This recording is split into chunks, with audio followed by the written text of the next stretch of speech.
Net Malayalam ന്യൂസിലേക്ക് സ്വാഗതം. സംസ്ഥാനത്തെ വിവിധ ഭാഗങ്ങളിലുള്ള വ്യാജ ഡീസൽ നിർമ്മാണ കേന്ദ്രങ്ങളിലും വിൽപ്പനാ കേന്ദ്രങ്ങളിലും ഓപ്പറേഷൻ ഫുവേഗോ മറീനോ എന്ന പേരിൽ സംസ്ഥാന GST വകുപ്പിന്റെ റെയ്ഡ്.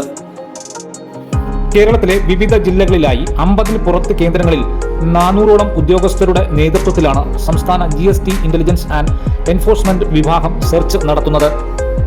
കടുത്ത പാരിസ്ഥിതിക പ്രശ്നങ്ങൾ സൃഷ്ടിക്കുന്നതും ഉപയോഗിക്കുന്ന വാഹനങ്ങളുടെയും യന്ത്രങ്ങളുടെയും എഞ്ചിനുകൾക്ക് കേടുപാടുകൾ വരുത്തുന്നതുമായ വ്യാജ ഡീസൽ മുമ്പ് മറ്റ് സംസ്ഥാനങ്ങളിൽ വ്യാപകമായിരുന്നു.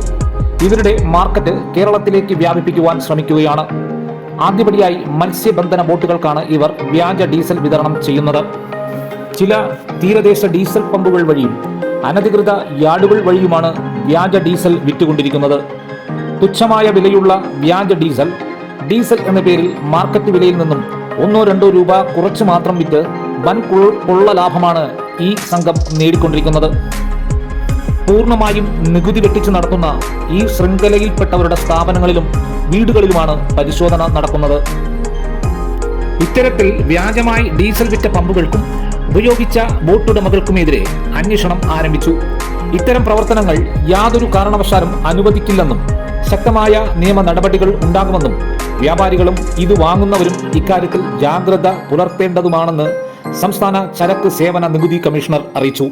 Shah Jahan, net Malayalam news, Thiruvananthapuram.